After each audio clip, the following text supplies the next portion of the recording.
I made 50 pounds of bologna Saturday. So that recipe, I just put in 2 ounces of salt here. But I could, you can use tender in place of the pink salters in the Oh, awesome. So it doesn't take much That's awesome. to do it. To kill it. Well, and that's part of me. I don't know that I. Yeah, it's Yeah. the only thing I don't have is a big, like a digital gas. I have these.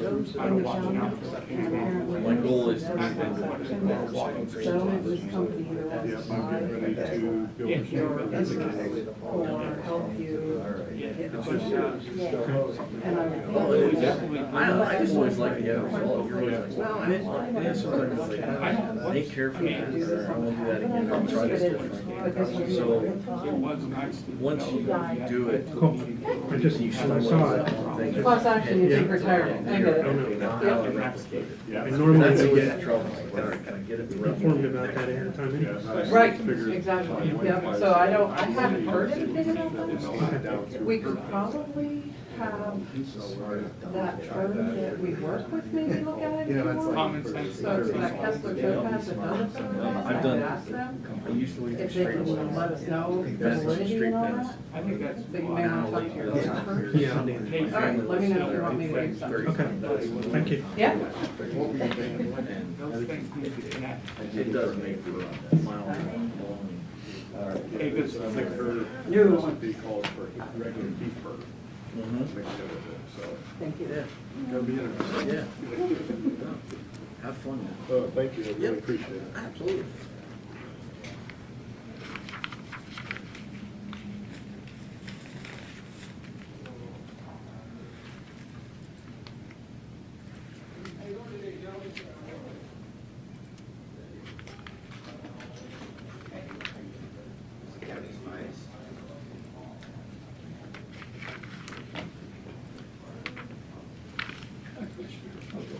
How are you? I'm doing well.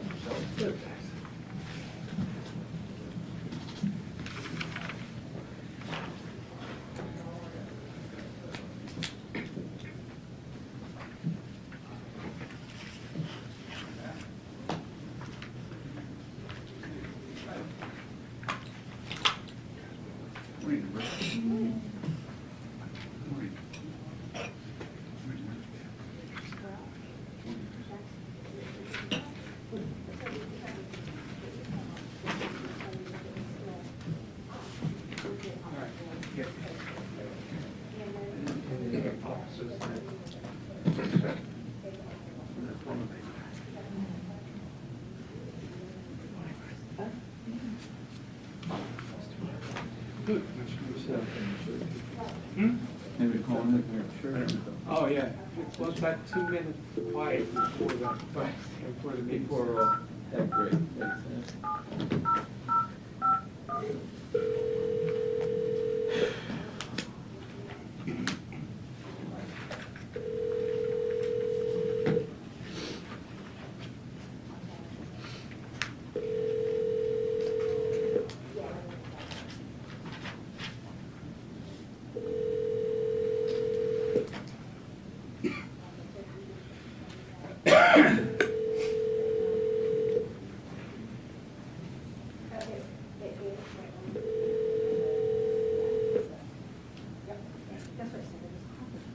Just been on the way.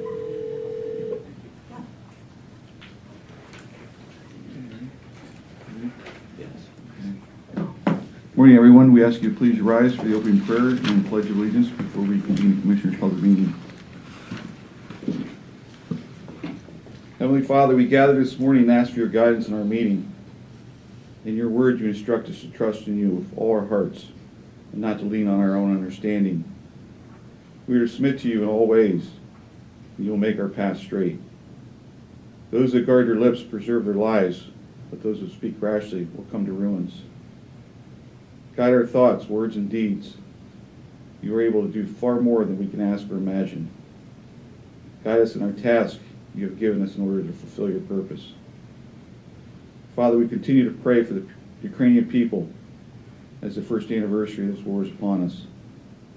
They have seen horrible monstrosities that have resulted in death, torture, and their lives forever changed. They've experienced fear, anxiety, and constant conflict. However, we know that you are the author of all peace. We pray for our governments and leaders to have dialogue and diffuse tensions. We pray that they will reject violence and respect the freedoms of all people. Father, we look at the daily violence that takes place in our own nation and in our own backyards. We pray that this nation, each one of us, will stand against the daily violence that many face. We pray that you'll touch lives through your love and peace, so that we'll have one less victim through a life touched by your grace. Lord, we pray for those in eastern Ohio who have had their lives altered by the train derailment. We pray for accountability and clarification with truth for those that breathe the air and drink the water of the region. May you comfort those that are affected. Heal any illnesses that may have resulted. Now, Father, provide us your wisdom, and may we serve with a servant's heart, so that your will be done in our valley. These things we humbly place before you. Amen. Allegiance to the flag of the United States of America and to the republic for which it stands, one nation, under God, indivisible, with liberty and justice for all.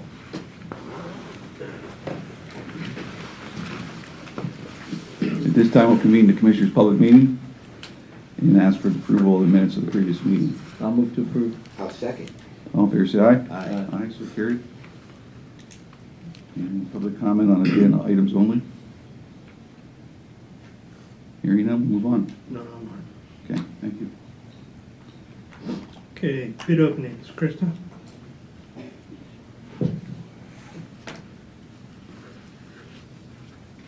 Morning, Krista. Morning. This bid is for gray flags. We had 9 bidders. Rocky Mountain Flag Company submitted amount $46,036.80. Conserve Flag Company $38,430.72. Flag Zone LLC $34,427.52. National Flag and Display doing business as Metro Flag $34,827.84. One Nation Industrial LLC $43,634.88. Keystone Advertising Specialties $69,655.68. AGAS Manufacturing Incorporated $66,052.80. M&M Odds and Ends LLC $98,879.04. And U.S. Flag Maker $38,430.72. Okay, thank you. You're welcome.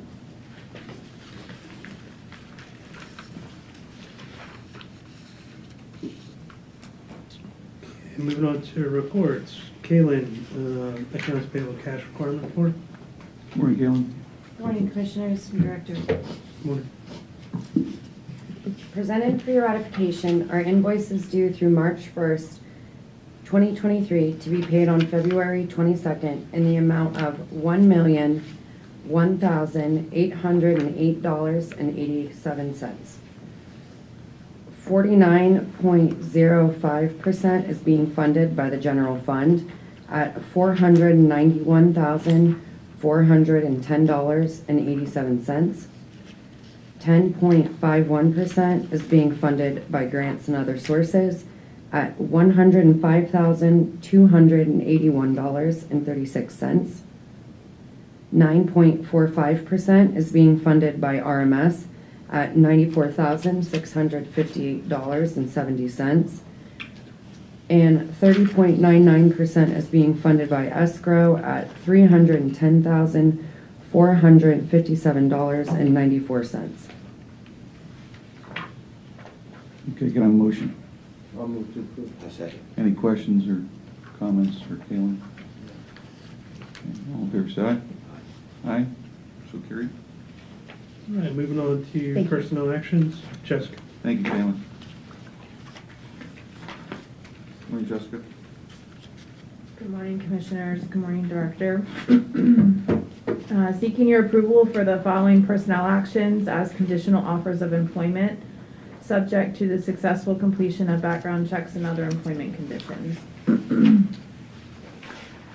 For the pre-release center, Sarah Fisher, hired as a resident supervisor, full-time replacement position, $17.18 per hour, and she's anticipated to start on March the 6th. For my department, Tatiana Turner, an HR generalist position, a full-time new position, $18.38 per hour, and she's anticipated to start on March the 6th. For juvenile probation, Megan Helminiak, a JPO officer, full-time replacement at $21.95 per hour, anticipated to start on February 28th. For facilities maintenance request to update 3 current maintenance 3 positions to $20 per hour. This would affect Niles Stover, John Zay, and Patrick Maggs. Request to update 5 current maintenance 3 positions to $26 per hour. This would affect James Guffey, Dennis Straub, David Allen, Nathan Tucker, and Greg Costa. Request to update 2 current vacant maintenance 3 HVAC positions to $28 per hour. Request to update current maintenance 3 electrical positions to $28 per hour. This would affect Chad Weaver. And request to update current maintenance supervisor position to $32 per hour. This would affect Joe Kyle. And then request to update the current maintenance manager position to $34 an hour, and this would affect Mark Bernardi. And then for Department of Public Safety, Logan Ladacker, moving into a telecommunicator 2 part-time position. This is a replacement position at $21.95 per hour. His position will not exceed 1,000 hours in a year, and he's anticipated to transfer on February 24th. Okay, have a motion. I'll move to approve. I'll second. Any questions or comments? So, let's see, Graves. Yes. We've had 3 open maintenance positions, correct? Yeah, and has it been almost a year now that they've It's been quite some time, yes. We've Yeah, had so, multiple openings. so as a result of having them open, it puts us behind on things like building out the sheriff's space and the other projects that we need to do. When we do them in-house, we save a lot of money by not having to bid them out. So that's part of what's going on here, right? Correct. We're finding that we are behind the 8 ball, so to speak, on the compensation in our current trades. We call them maintenance, but these are HVAC, electrical positions. These are skilled tradespeople. Correct, yep. Okay, so that's why we're doing that. We also, go ahead. I believe of all our buildings that we have, that we just spoke with the director, and he's here in the audience, and he can testify to this, and you can come up, Ken. I welcome you to come up. When we spoke with you this week, you said you had about 400 work orders currently, and then also you were doing the sheriff's build out at the same time, so. Correct, yes, we are struggling to meet demands of the county on our work orders, preventative orders, so forth, so on, and we don't have the personnel to dig into the builds as we should. We can put somebody there part-time, but that just, it's not getting us anywhere. Yeah. Ken, what do you project over the next 5 years as far as facilities and build-outs? How much do you think, it's gonna cost? With all the builds we have on our list now, we're probably talking, if we would bid it all out, we're probably between 15 and 20 million. 15 to 20 million. Yeah, it's, and I suspect the builds are, what we have now, we're at least 5 years out, trying to get our builds done, and of course, there will be more added and changes coming as the requirements from our departments. It's a difficult decision, to hire a crew like that. But then you're at the mercy of subcontractors that are not always available, especially, when you delay a project such as the sheriff's build-out. there's not much we can do other than really cause a lot of confusion and upheaval with it, moving him several times. But one of the decisions that we have to make as whether you're a township supervisor or whether you're a county commissioner is the lack or the failure of our legislature to change the rules on prevailing wage. It's $25,000. It's been $25,000 for many, many years. It's 1961. And you can't you can't build a shed for $25,000 anymore. So I hope we you can, I need, mean, heck. yeah, we need our legislators to look at this. It's not going to hurt unions, it's not going to hurt anybody, but it will save a tremendous amount of money for the taxpayers of the state and this nation. Well, I'm saying the state because it's the prevailing wage, but even with Davis-Bacon, okay, they need to be raised. I'm not saying eliminated, but they need to be raised and given serious consideration. Because we can't do anything without, that bid. Right. And then it's 3 bids, and that's fine too. But I know we can have good contractors in here. They don't want to deal with the government, all the stipulations of the Davis-Bacon or prevailing wage. I don't blame them. So that's one of the factors. It's interesting. If you recall, what happened in our own community here in State College was one of the large employers who the Attorney General investigated and found that they were not paying the wages to the workers that were required. And it had gone on for a long time. I think the Attorney General only took it back about 5 years or so. And everyone knows who it is. It's a major contractor up in our area who does a lot of work. So I think that we need to understand that unfortunately there are no angels here, right? And so even there where people were supposed to fill out paperwork and ensure that the workers got the money, it was public money. It was taxpayer money that was supposed to go to workers for construction projects. And the boss kept the money. The employer kept the money. And so the reason we have prevailing wage laws, the reason we have these things is because unfortunately we live in an imperfect world with imperfect people. And some people don't pay the fair wage that they're supposed to pay. So, at the end of the day, if we want to protect our taxpayer money, the prevailing wage law is not the worst thing in the world.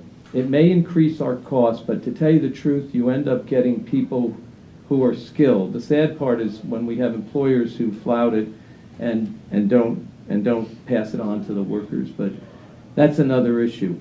The 6 positions that he's talking about is actually on the salary board. I'm going to make a comment on that when we get later. But we're just talking now about the personnel increases. Yeah. That's a pretty weak argument. For what, the prevailing wage?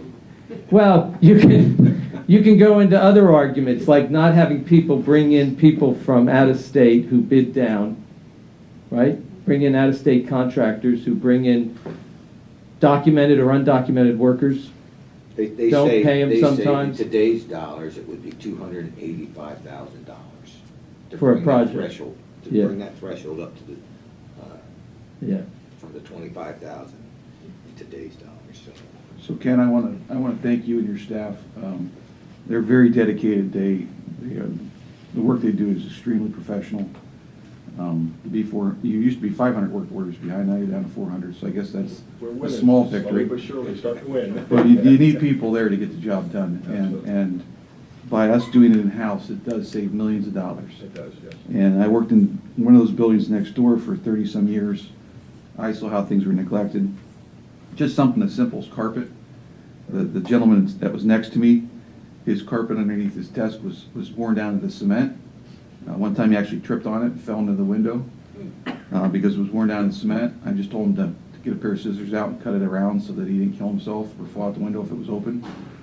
And eventually that carpet got replaced, but that's just a small thing. Right. There's other things over there that in all the buildings that need to be updated, and you guys do fantastic work, so. We're getting there. By bringing this up to a competitive wage, which is something that we have to recognize, which our HR department's working on in order to get people in the door, because the laborers are few out there. We have to grab them and give them a competitive wage that they want to work here in the county. We want to thank you. And you know, two good points that maybe the public is asking, why are we raising all the existing employees? Because when we raise the starting rate, if we don't raise the existing employees, you have people who come in with possibly 1 or 2 years experience working alongside someone who might have been here 10 years, and they're making a lot less money. And that becomes very bad for morale among employees. So we're in a position where we use a compensation policy and we use a logical way to raise up our existing employees. And then the other thing, Commissioner, that you brought out, which is, because the public hears 10 to 15 to $20 million of value of building.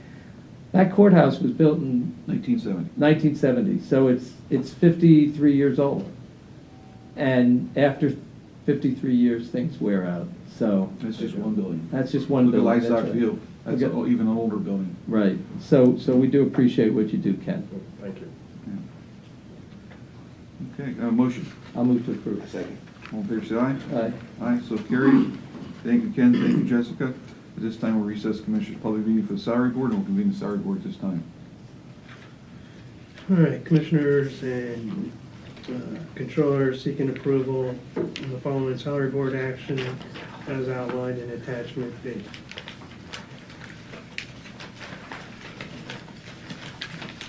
In Resource Management Services, request to replace 10 part-time recycling laborer positions with 5 full-time 80-hour per pay period recycling labor positions. These will remain at $14.50 per hour. In Facilities Maintenance request to add 2 maintenance 2 positions at $20 an hour. Request to add 1 maintenance 3 position at $26 per hour. Request to add 1 maintenance 3 HVAC position at $28 per hour. Request to add 1 maintenance 3 electrical at $28 per hour. And request to add 1 project foreman at $32 per hour. Request to update all 3 telecommunicator trainees at pay grade 7 to part-time telecommunicator 2s at pay grade 8. Okay, can I have a motion? I move. Second? I'll second. Discussion or comments? Yeah, I want the public to understand that in some of these positions, you know, if you're at home and you call an HVAC person or an electrician, you're gonna see, you're getting charged between $60 and $90 an hour, and that's on the low side. But at the county, these are full-time positions now, so they do get a defined benefit. They do get health insurance. They get a lot of benefits through the county. And so, you know, when we post these positions, I want anybody that's thinking about applying to look at the benefit package that the county offers. And it means a lot. In the long run, it means a lot. Yeah, the other factor is we encourage people. So if you look at this at RMS, we're taking part-time folks and we're turning them into full-time, because from a scheduling perspective and from an efficiency perspective, it's probably going to help RMS be able to run the green machine better with them.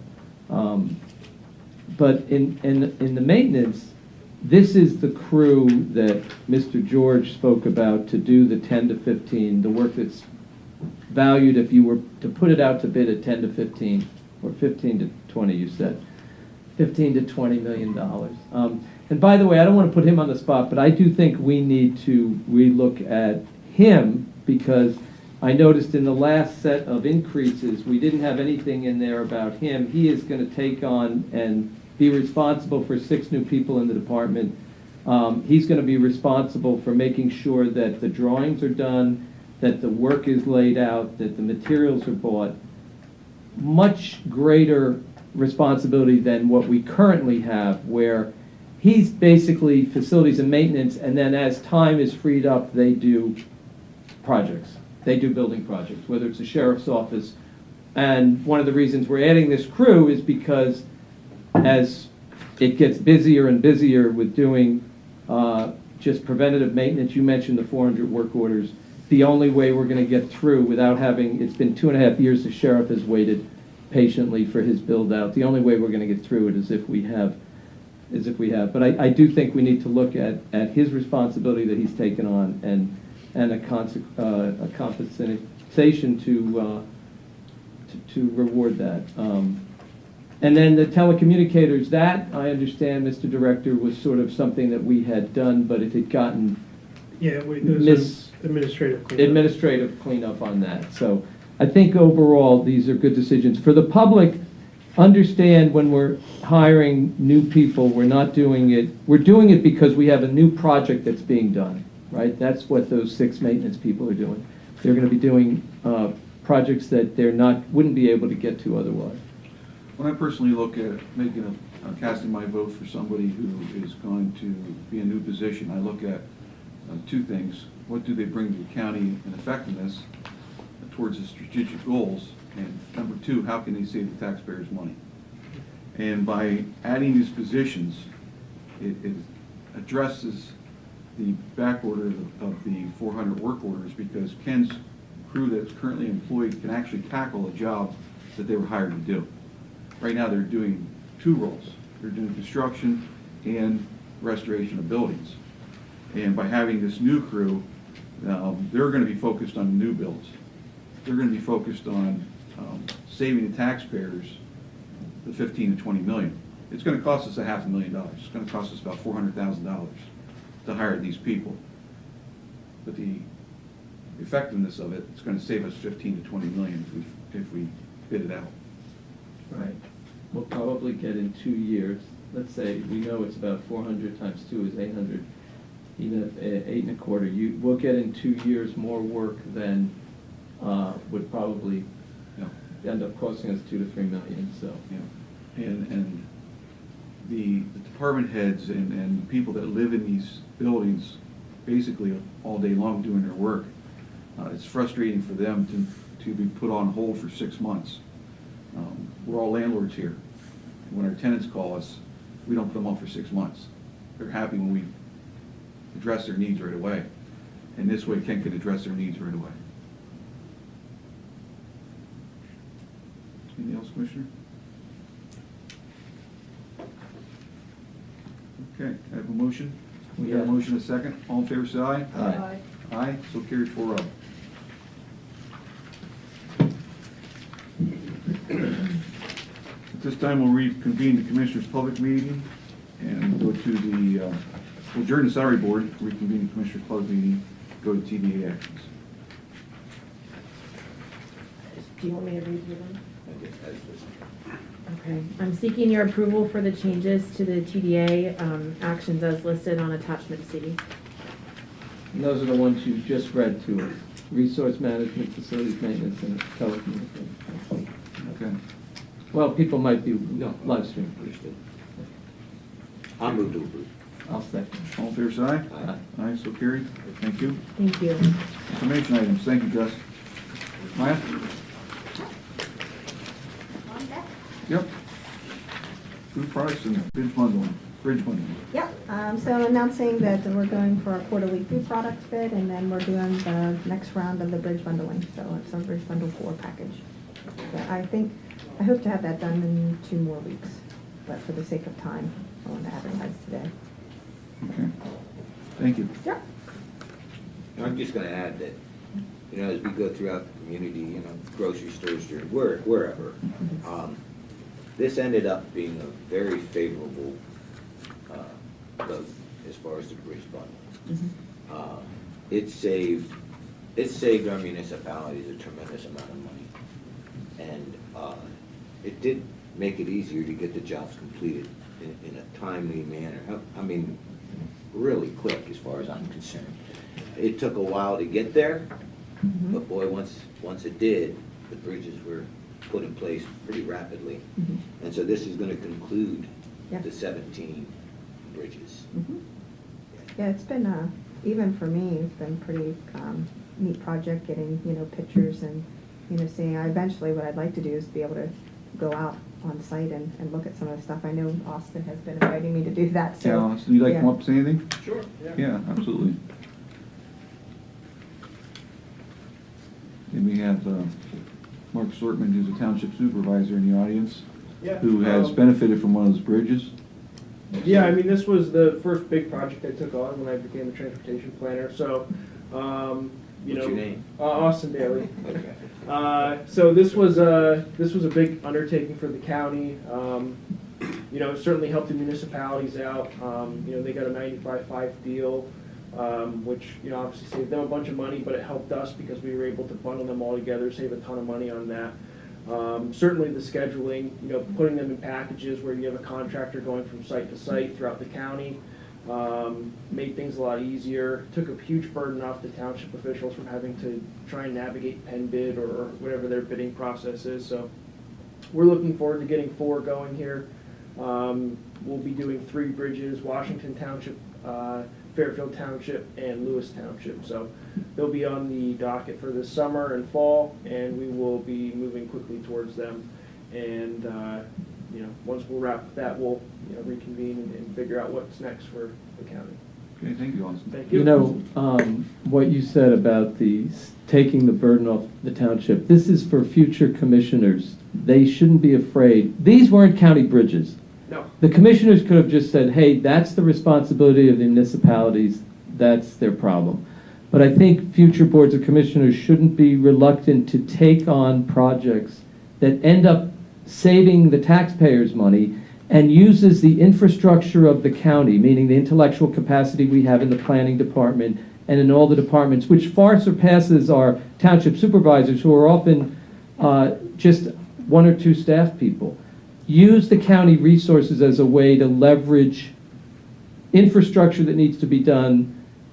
We have the carrot and stick that we're trying to do with the fire companies, where we hold out carrots and fund regionalization, and I don't mean that in a demeaning when I say carrots. What I mean is that we have the ability to give funds and to do that, and if we do that, we'll build a stronger community.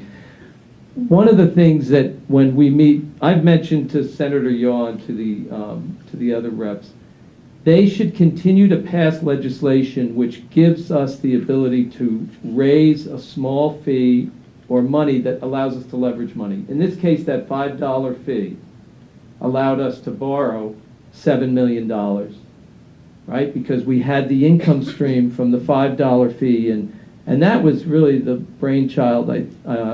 Mark Morawski brought it to us. The legislature voted it. But so when they give us, because the public doesn't understand, we don't have any authority to raise taxes or fees. All we have is property tax. And every time we continue to put the burden on it, and that's why we did it, because we knew the municipalities would have to raise their property taxes, right? Washington Township, Correct, yeah. Small township would have, that bridge was estimated to be $800,000. They would have paid a fortune. So I think it was a great, I agree with you, Commissioner Massare and Metzger, it's a great experience for us to do that.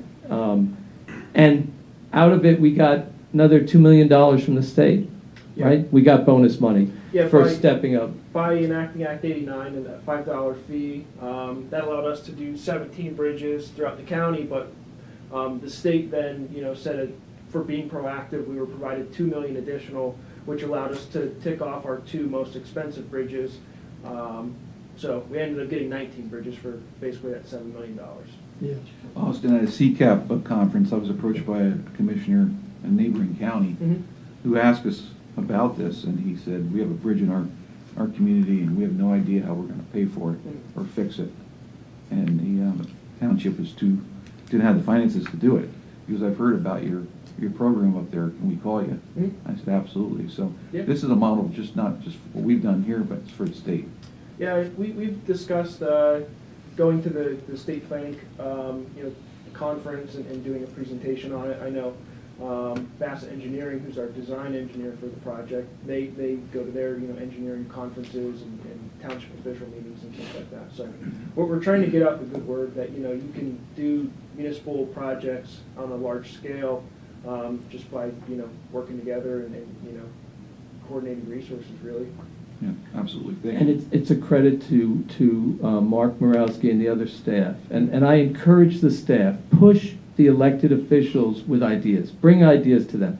We may not agree with every idea, but the reality is that if Mark had not brought that idea to us, I'm not sure we would have done it because we're so busy looking at things from a 30,000-foot level that we don't always have the time to get into it. But that's where we count on staff who are with the county a long time and who have relationships with the state to be able to do it. And so I say also to the staff, thank you, and Mark and the others for doing that. And you guys have done a great job in following up with Mark and all the work that you and Sal and Scott have done to deal with the day-to-day problems of telephone poles and electrical poles that are in the way of a bridge and contractors who think that maybe they were underpaid or whatever. So, but it's something the public doesn't see, but the public needs to understand that when you have long-term employees like that, they get the job done in a way that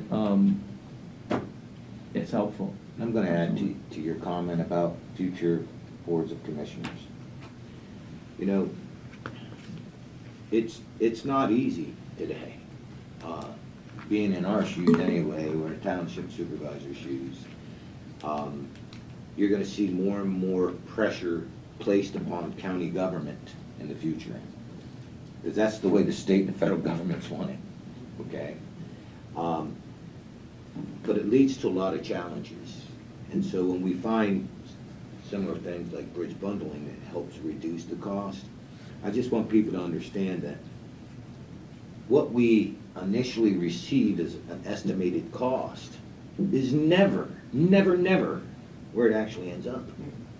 I'll give you an example. I was shocked yesterday in our meeting when we were talking about a ball field or the ball complex, where it started off at a $6 million project that we could all get behind because we know the value of it. Bringing in 300,000 to 400,000 people in a community in a year is a tremendous asset, It is now at $22 million. And we asked for grants. We asked for the art. The senator put his name on it. Well, now you got to worry about it. Can we afford it now, right? You look at the levy, which, going back to the county level, we didn't have to help anybody, okay? But here's a job that's now not 60 million anymore, okay? It started out with the relief wells of 6 million or 7 million, and now that's up to 22, and it goes on and on. Road work, the 220 up there with Woodward, that started out as a $20 million project, and it ended up at $44 million. How is a government, how are people supposed to be able to deal with those expenses? Are we not getting the correct information? Are the engineers or the contractors not bidding these out correctly just so that they get it? I don't know. I don't know, but it makes it really, really difficult for people that have to make the decisions to make those. And then all of a sudden, you start backing out a deal because it's not affordable or it's not sustainable. So that's part of the challenges for people getting into government, lower level government. It is difficult out there. So we're lucky we have people, to help That's out. why we have to think outside the box and leverage the money.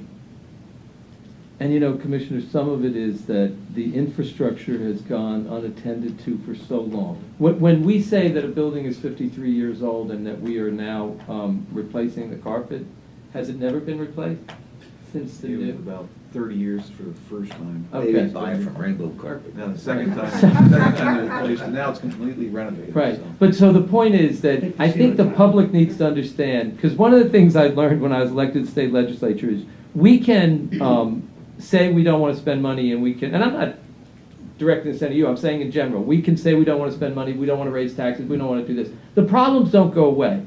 Whether they're physical problems like infrastructure, bridges, or whether they're socioeconomic problems, like children who grow up in poverty. The problems don't go away. They'll be there. They'll manifest themselves in different ways.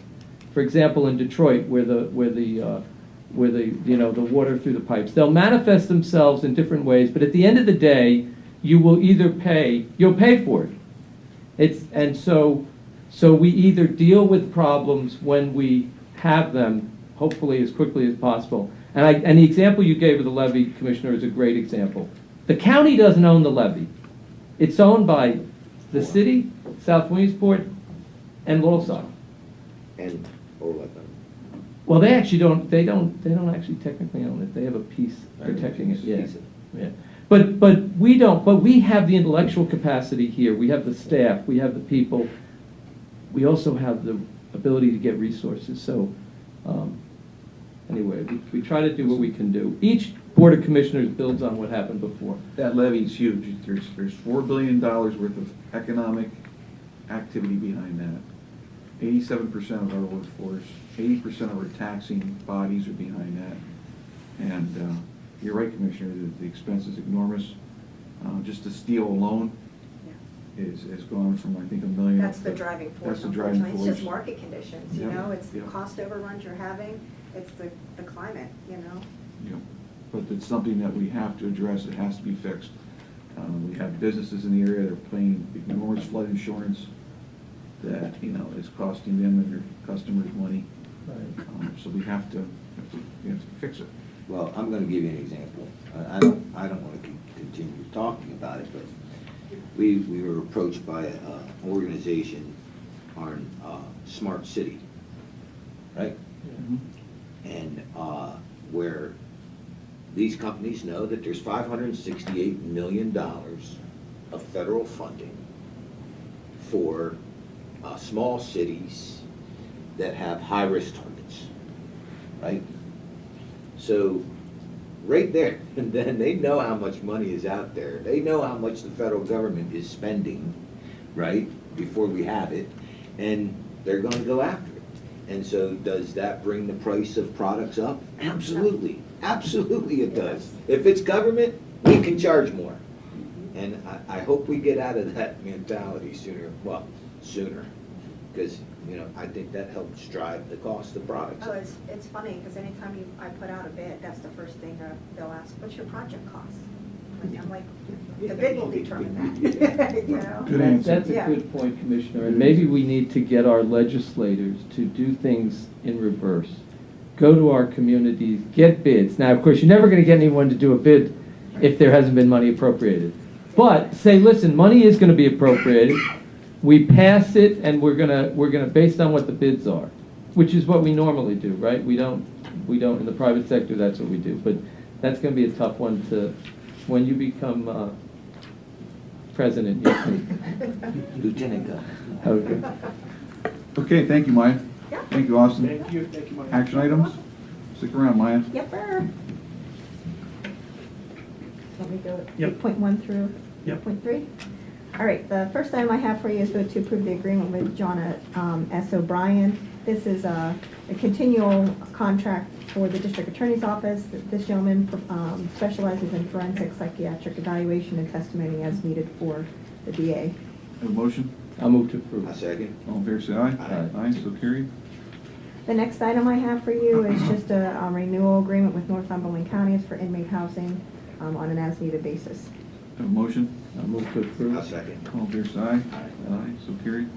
And the next item I have is vote to approve the acceptance of the Bureau of Justice Assistant Smart Probation Planning Grant Award.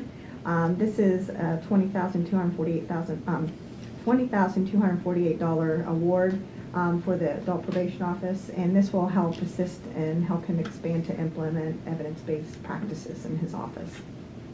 Okay. And this is in the district of Adult probation. probation. Yep. Okay. And this is a new grant, so this is something we have not received before. Good. Yep. Okay, have a motion? I'll move to approve. A second. All in favor, say aye. Aye. All right, thank you. Thank you. Glad you're feeling better. Yes, you too, thank you. Yeah, you sound better. Hey, before Jason, pick up PA. Morning, Jason. Good morning, Commissioners. Commissioners, once again, before you this time of year, usually every year, for your approval to allow us to participate in the Pickup Pennsylvania initiative. It's through Keep PA Beautiful. The request is for us to waive the 7 1/4 in fees that we collect per ton of waste. Those fees are waived. This initiative is typically the month of April or beginning of, or end of March, but this year it is April 1st, April 30th. And Brady Township also, they usually allow to waive the fees as well. But I think last year we received 1.15 tons. In 21, we received 1.4 tons. So it's not a huge participation, but it is some. This is something where a church group, a scout group, something like that, can get on keeppabeautiful.com, register, become part of it. They'll get a number, and then we'll receive an email each week of who is participating in the program from April 1 to April 30th. And then when they come in, they'll present the number, the group number, and we'll know, and then we waive the fees. Jason, part of the reason why we live in this valley is because of the beauty of it. And it's ironic that this got brought up this week because as I was going home for lunch the other day, I went down by Basin Street to get up on the highway. And the amount of garbage that I saw along Basin Street, back in there, and then I started really paying attention to it going down to my home. The garbage along the highway is disgusting. The people cannot wait to get to the next stop to walk to a trash receptacle. Whether it's a gas station or a fast food place or whatever, there's garbage cans everywhere that you can stick your bags, your water bottles, your trash in. And for people to throw it out along the highway or throw in people's yards is appalling and disgusting, and we're really uncivilized. And Illegal dumping has been a concern. It is. Issue for It years. is. Well, in the letter that we received, Commissioner, it said there's an estimated 500 million pieces of litter in our Pennsylvania roadways. And now last year, the statewide program was able to collect 245 tons of waste that they brought in.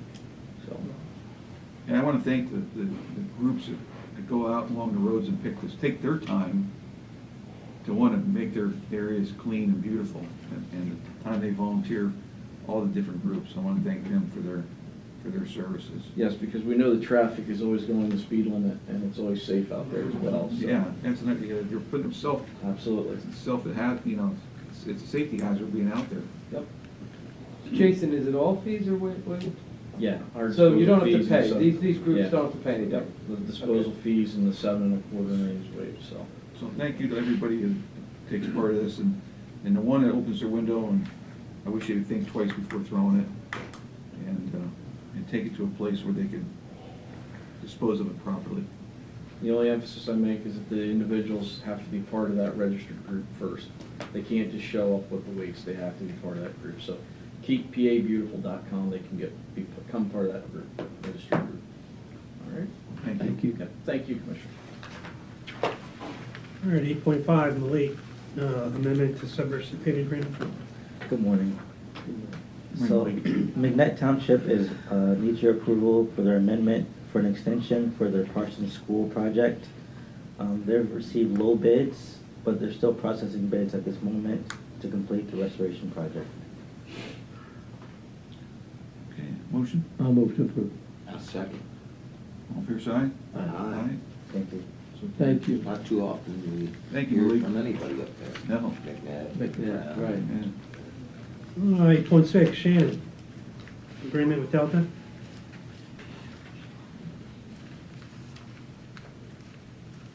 Right, Jan? Good morning, Commissioners. This is just our standard yearly agreement that we have with Delta Development Group. We turn them off and on depending upon what services we need from them. They help us with generally doing grant applications, funding outreach, and coordination for different projects dependent upon the professional needs. And this is a 2023 budgeted item.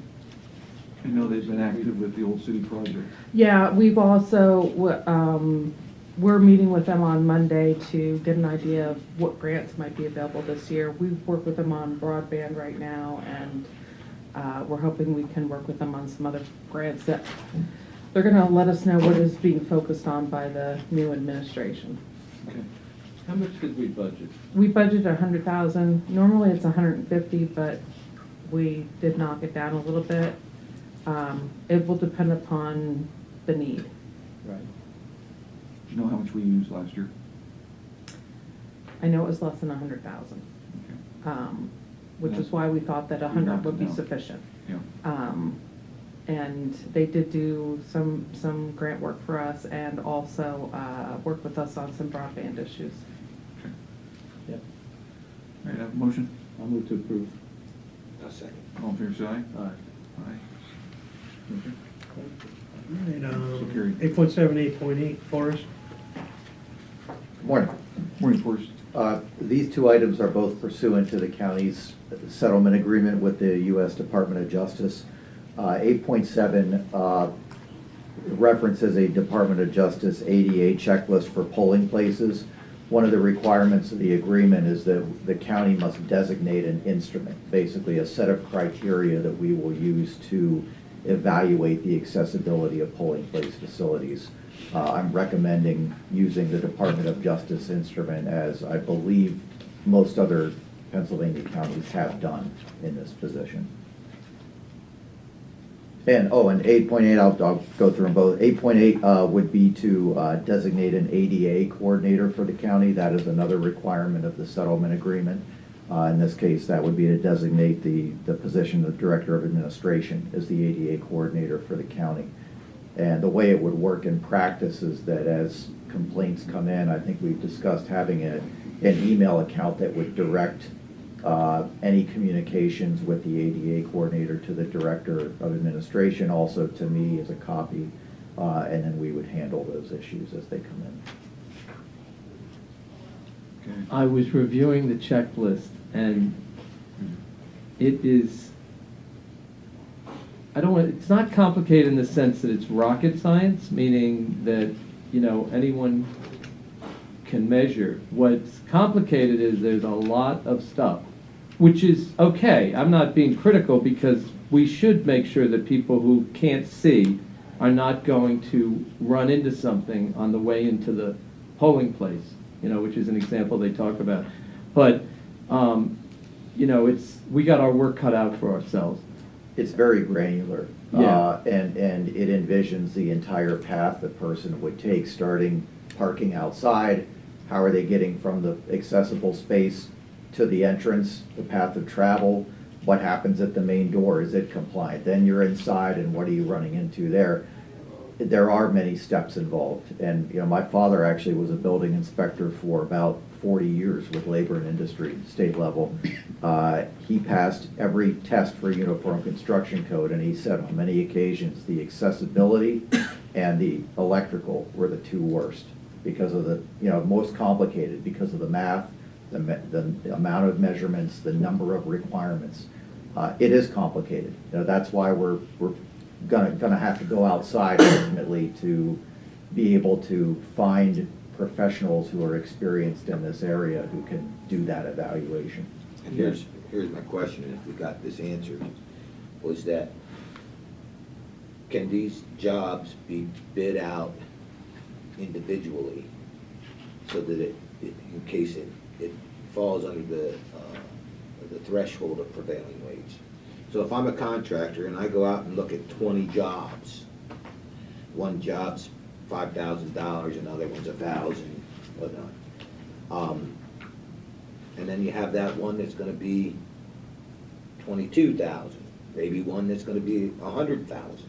But are they going to be looked at as separate bids? Well, I'm definitely not the expert on that. When we talk about bidding processes, I think the right conversation will be to have that with purchasing. My criteria, my concerns in this, first and foremost, is going to be the time factor, because we have to comply within required timeframes, and we need to do what we need to do to accomplish that. And, not being an expert on bidding processes, I would want to make sure that we're proceeding in a way that is expeditious, because there are obviously important legal considerations that weigh in favor of being expeditious. And those could be, bigger concerns than the costs. I think it's important too to consider that as we, if we were to expand it and do it on an individual job basis, then that increases the scope of the oversight by whoever is overseeing it. Whether it's a contractor or a combination of forest, me, or whoever. So just think about what we ask for too. Well, one thing that, and I'm not a construction professional either, but one thing that occurred is you start looking through the lists of issues that Department of Justice identified is that, yes, there are some that only crop up here and there, but there are quite a few that are recurring. For example, we talked about the need to have one ADA compliant parking space, that's the correct width, it has a loading zone, it's signed, that comes up at many of these facilities. And so it's possible that there is some efficiency that could be leveraged by having one person doing that work, because they're going to be, doing the same thing in a lot of different places. When you talk about filling up a truck with asphalt or cement or whatever they're doing, it may be more efficient to do that over and over and over, and that means one project, one bid.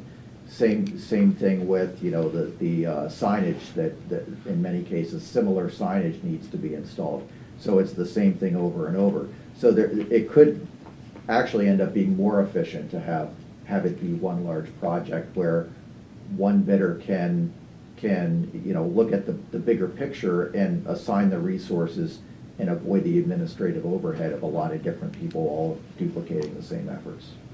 Yeah, I think that's probably going to be correct, because if you look at the checklist, once they start going out, once they go out and they see what has to be done, they can assign a carpenter who's going to go around and just do all the carpentry work. They can assign a couple laborers with a lead person to do the concrete. The real question is figuring out whether these, that's a monster in itself, but also figuring out whether these locations are locations where we want to sink the money in, that we're going to have to sink in, or try to find an alternative.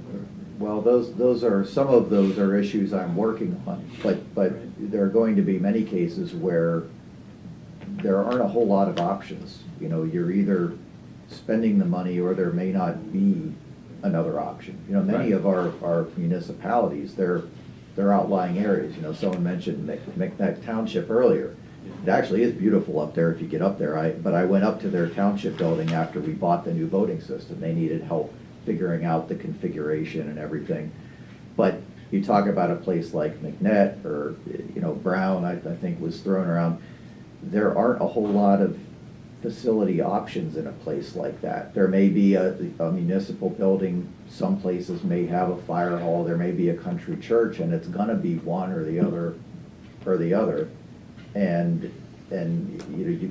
you're not gonna be able to pull extra rabbits out of your hat in those places. Okay, no motion? I'll move to approve. Second. All fair side? Aye. So carried. Thank you. Thank you. Is that both of them? Yeah, both of them. Okay, got it. 8.7A and 8.8. Commissioner comment? Nothing.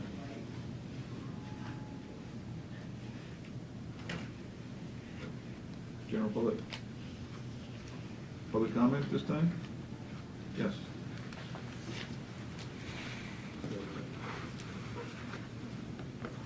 Morning.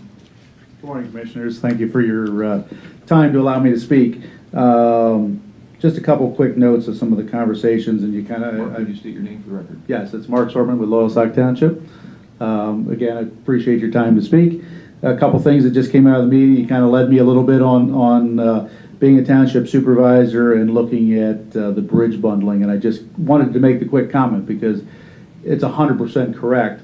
And one thing I like, I'll try not to make this a campaign speech as I'm running for commissioner, but one thing I like to think about as us at Loyalsock is we are progressive in the way we think.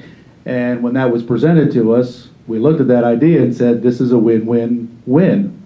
Lots of times we sit as township supervisors and think to ourselves, where do our taxpayers' money, where does it go when it comes to the county?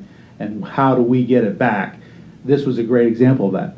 And so it allows us as a township to keep our tax base very modest while we have help from the county to do projects like that, those bridges. So excellent program.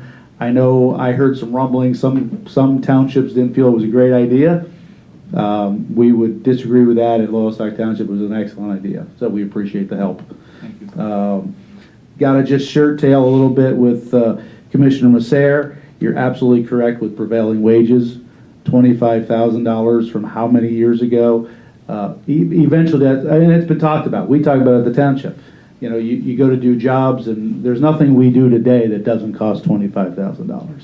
So when you're remodeling a bathroom, if you can't get the right contractors to come in and give you a quote because you're over that $25,000, you know, it's costing the taxpayers money. It's got to be looked at. You know, I mean, I agree with you, Mr. Masser, that probably it's $300,000, but could we get the thing to $125,000 just to get a start? You know, and the last thing I just want to throw out with the voting services, I'm just wondering, and I'm not looking for an answer from you, but is there any illness or ownership on the people that own the buildings? Because again, as a municipality, and I think most churches have been forced to be ADA compliant, so I'm just wondering why some buildings have the ability to not be ADA, and now the county's got to pick up the bill for these other facilities. Well, you have to realize that we're using their facility for voting, right? So a church, if we were to go to a church and say, listen, we need you to spend $250,000 to fix these problems with your ramp, they would simply say, we don't want you to use our facility for voting.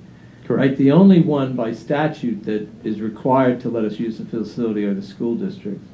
I don't know whether municipalities, any municipal buildings, any public building. Is that correct, Forrest? Municipal buildings and school buildings. Municipal and school buildings.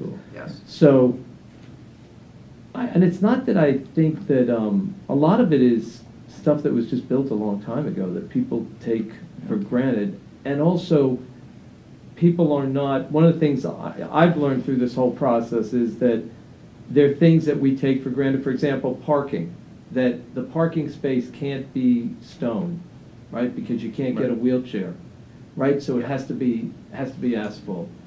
And there has to be a 36-inch wide passageway to get from the car. So some of it is things that those of us who are more able-bodied than others don't understand because we don't face it every day. And that's why the process, and of course, you know, the ADA was passed in 1990. So it's 33 years. Well, that was you know, so obviously you guys will know, my father was on a wheelchair for about 15 years, so Okay. I just thought that these buildings had to be compliant already, so that's, I'm just kind of shocked by it that there are voting areas and that these buildings, whether they're churches or fire halls or whatever, haven't had to be up to speed. I kind of find that shocking that it was passed in 1990 and there's buildings that still are not compliant with it. So I just thought they had to be, so that's why I'm asking the question. Yeah, no, I know. I didn't realize it didn't have to be. Yeah, I can offer somewhat of an answer, which is that, you know, it's the grandfathering in effect.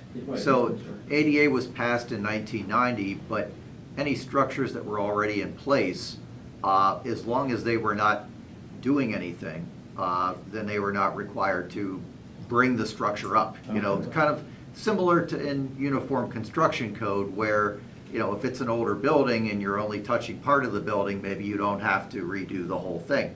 And so there's been an effect over the years where if buildings were being renovated or improved or changed, then that new construction did have to be ADA compliant, but it wasn't universal, was not across the board. And so you still have a number of older pre-existing facilities that, you know, that are not up to those standards. But now Department of Justice has approached the county and said, well, if you're going to use this facility or that one as a polling place, you do need to have them meet that standard. And we are the party to the settlement agreement with Department of Justice. It's not the facilities. Right, okay. You can Makes sense. imagine that it would diminish the vote of people who need access if they can't get access.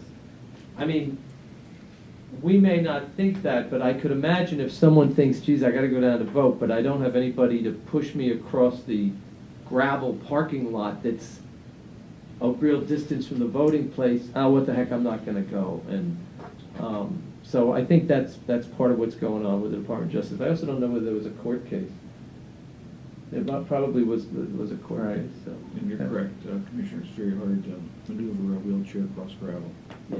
Oh, absolutely, Yeah. absolutely. And again, you know, I mean, we're fortunate in Losac, I don't think we have any voting areas that have stoned driveways or don't have, you know, my father never had an issue going to vote at St. Anne's Church because it's always been handicap accessible. So that was just my thought is why aren't these buildings already that? I thought they were mandated to be there, so, but I appreciate your answers. Yeah. So, thank you. Thank you. Any other public comment at this time? Yes, Mr. Adams?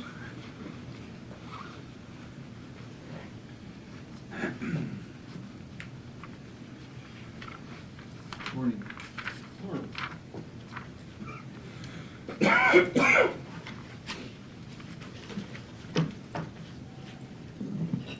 Paul Adams, Williamsport. See in Isaiah 45:22, it says, "Turn to me and be saved, and all the ends of the earth. I am God and there is no other." And it points with the, getting these voting wards up to speed for access. It is, you don't always think of, how difficult it is for people, in some situations. And I guess it's one thing that we've kind of lost somewhat in our society is thinking of others and trying to keep that ever mindful as we continue in difficult days, I think, because we're, for the most part, once again, turn our back on God and just reaping the consequences. You read Isaiah chapter 4, especially the first 12 verses, it's just really telling of America, I think. But when he mentions consult their wooden idol and their diviner's wand informs them, you could probably even look at that as being the information you're getting off computers and internet, technology, and you want to make sure you're not worshiping that type of stuff that really we're putting our trust in God, not what man thinks is always right and best. Another example, what's happened at the University of Pitt, and I mentioned last week about those abortions they're doing on the 5-month fetuses and 6-month-olds fetuses. Another practice they're doing with the infant still alive, they extract the kidneys. So it's that way that it's pristine organs, then they're harvested and then they're sold. Planned Parenthood abortion supply the aborted fetuses to Pitt. Pitt uses his access to fetuses to get major NIH grant money. Pitt sends major kickbacks and medical resources back to Planned Parenthood. That's how it kind of works. And and this is just the tip of the iceberg, the stuff they've been doing at the University of Pittsburgh. They've been doing things since 1950. And that's been proven. And we can't expect, I think, the blessings of God on a nation that continues down this path with especially taxpayer-funded, experiments and things like that. It's just brutal and it's evil and wicked. But let us try to be mindful of what we can do for each other and continue to fight for innocent life. Thanks. Thank you, Tom. Anybody else? Nothing online. Okay. We complete our agenda, so our next meeting will be Thursday, March 2nd, 10 a.m. right here in this room. Thank you, everyone. Thank you.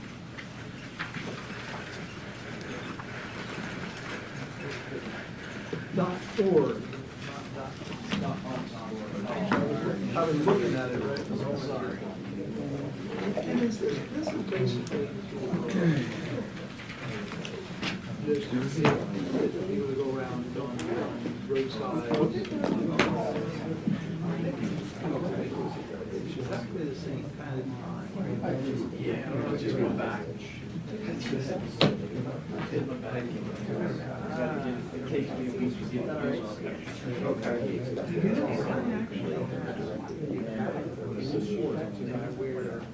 and I'll follow up. Because Dave's on vacation.